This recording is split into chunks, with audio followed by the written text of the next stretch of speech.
i nostri invece la liberazione di Copa 9, Chise, a Biorba.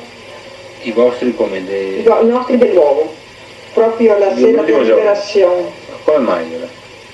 Perché questi ragazzi, nell'entusiasmo che la guerra non avevano partenere, e voleva ancora fare un'azione contro i tedeschi, fare qualcosa insomma che restasse, che ora si sentia che ardeva.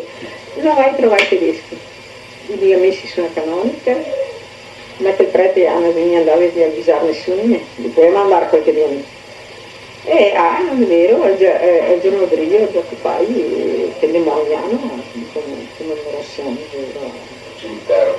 Piorba, proprio sul muro del cimitero.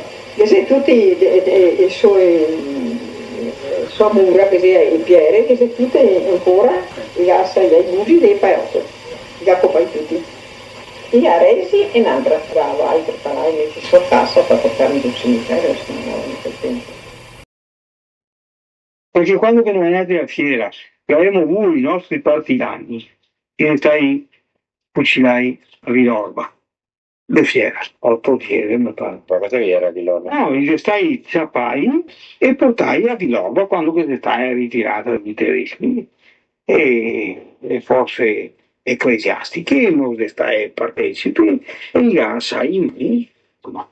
E bisogna dire che questo il nostro vescovo di Treviso lo sapesse, ma forse io abbia detto i democristiani, era. Dicono che te fiora tale, ne sono altri comunisti, soltanto che non lo commemorarli, no, soltanto per gli altri. E bisogna che li commemoriamo anche con parole piuttosto miti, perché se andiamo a risvegliare il passato, i preti da ambo le parti, sia di Fiera che di Viorba, non va a collaborare. Non va a collaborare.